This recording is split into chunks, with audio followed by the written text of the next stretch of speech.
In this video, we'll be going over diabetic hyperglycemic complications, such as diabetic ketoacidosis or DKA, HHS standing for hyperosmolar-hyperglycemic syndrome or HHNK, hyperosmolar-hyperglycemic non-ketotic syndrome, both are the same thing, the Somogyi effect, and the Dawn effect. If you want more information on these high blood sugar situations in the diabetics, you can find them under the endocrine resources of your nursing chapters. And please don't forget to like this video and subscribe to our channel for more information like this. Let's get started. Question number 1. A diabetic type 1 who has been sick for 5 days gets admitted with excessive weakness, nausea and vomiting, and signs of dehydration. The patient's blood sugar is 400 milligrams per deciliter. What other symptoms confirm this client is in diabetic ketoacidosis? Select all that apply. Is it number 1, rapid shallow breathing, number 2, ketones in the urine, number 3, Cheyne-Stokes breathing, or number 4, sweating and shaking? And the answer here is numbers 1 and 2. This is a knowledge question, just asking what you remember about diabetic ketoacidosis. And the thought should have been that this is a hyperglycemic state with blood glucose levels above 300, and that the client will have signs of hyperglycemia such as polyuria, polydipsia, nausea, vomiting, abdominal pain, and weakness.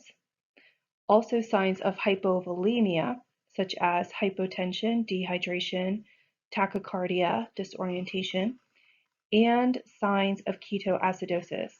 Ketoacidosis is special only to diabetics type 1. They have difficulty putting glucose into the cells because they're not making insulin and therefore will turn to fat. And the byproduct of the cells eating fat is ketones. Ketoacidosis presents as hyperventilation, specifically those rapid shallow breathing called Kussmaul respirations, the ketotic breath, which is that acetone fruity breath, metabolic acidosis, and the ketones present in the blood, ketonemia, and in the urine, ketonuria. So if you true false these, number 1 was true, number 2 is true, number 3 is false, and number 4 is false. Number 4 is hypo or low blood sugar, not high. So in the further learning, it's important to know what causes diabetic ketoacidotic states. In this case, in the question, it was because the client had been sick. When patients are sick, stressed, have hormone fluctuations, blood glucose levels rise, and that is because the adrenal glands release glucocorticoid, which is naturally made steroids. Other reasons clients might have this issue is they simply forget to take their insulin, maybe they have overeaten, and blood sugars will go up.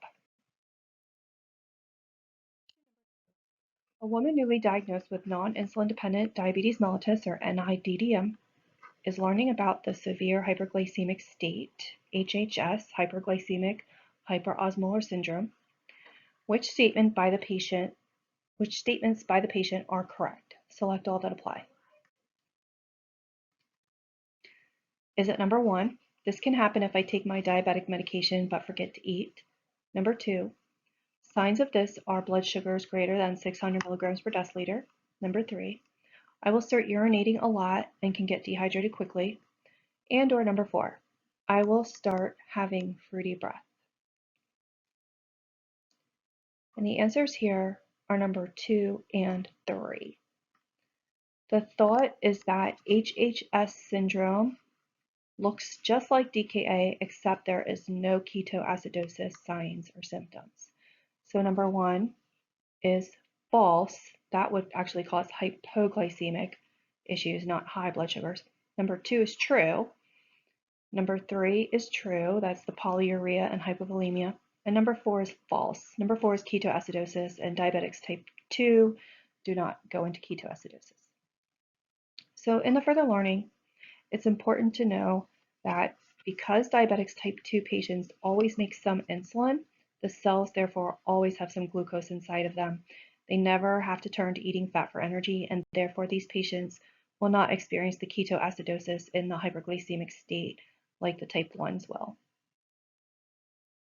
The client being treated for hyperosmolar-hyperglycemic non-ketotic syndrome is started on an IV normal saline and a regular IV insulin drip.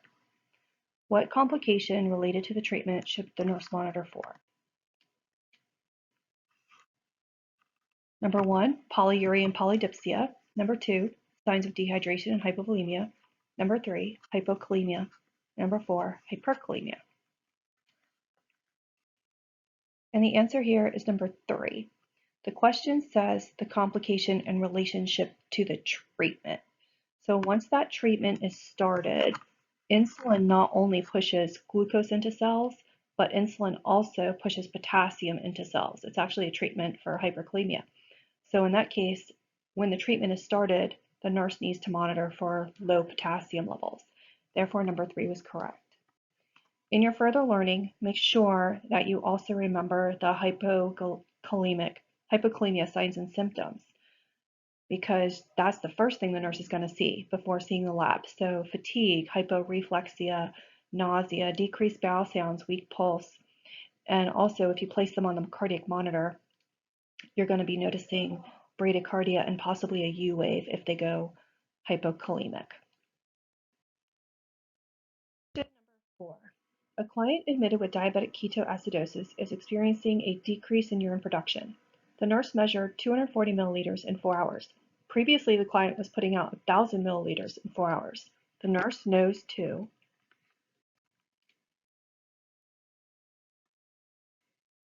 Is the answer number 1, notify the physician. Number 2, check urine for protein. Number 3, check the blood pressure. Number 4, maintain the current treatment.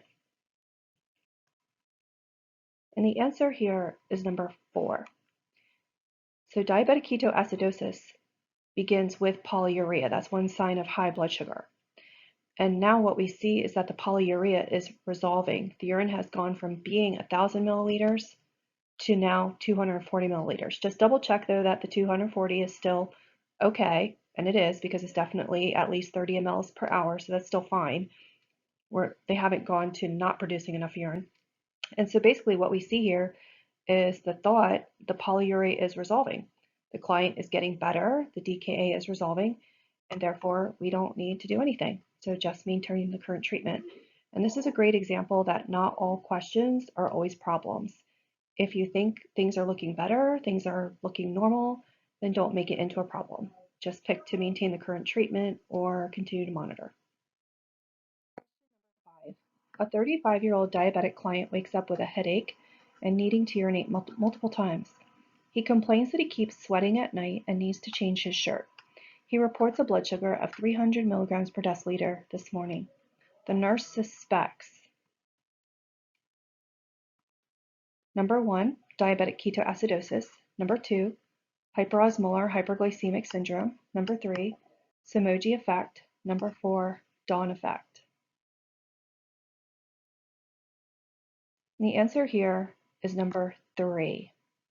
The Somogyi effect is nighttime hypoglycemia with rebound morning hyperglycemia. So they drop low and then they go high. And the key for us that we know that's happening is he starts sweating. So remember, diaphoresis is a sign of hypoglycemia. So maybe you can remember the S in Somogyi for that nighttime sweat, and then in the morning they go high. In the further learning, it's important to know the difference between the Somogyi and the Dawn effect. They're both high blood sugars in the morning, but for different reasons. The Somogyi effect is from having too much insulin at night, and therefore the insulin will peak, causing a crash in the blood sugar. The body then rebounds, releasing its liver storage of sugar, the glycogen, and the patient ends up with high blood sugar in the morning. In order to treat the Somogyi effect, either decrease the evening dose of that insulin so it does not cause hypoglycemia in the middle of the night, or provide them a carb snack in the evening, a PM snack, so the blood sugar doesn't drop. Versus the Dawn effect, which is also high blood sugar in the morning, but that's never a rebound. That's just this steady climb of the blood sugar going high throughout the night. It usually happens with the younger ones during the growth spurts because it's usually from the growth hormone.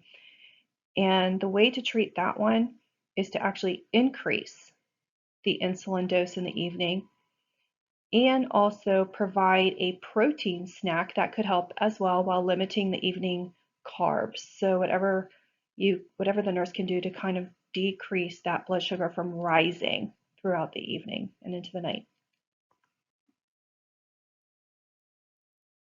That's it for diabetic hyperglycemic complications. Hope you enjoyed this video. Please like it, and you can always find us at sciencestrategies.com.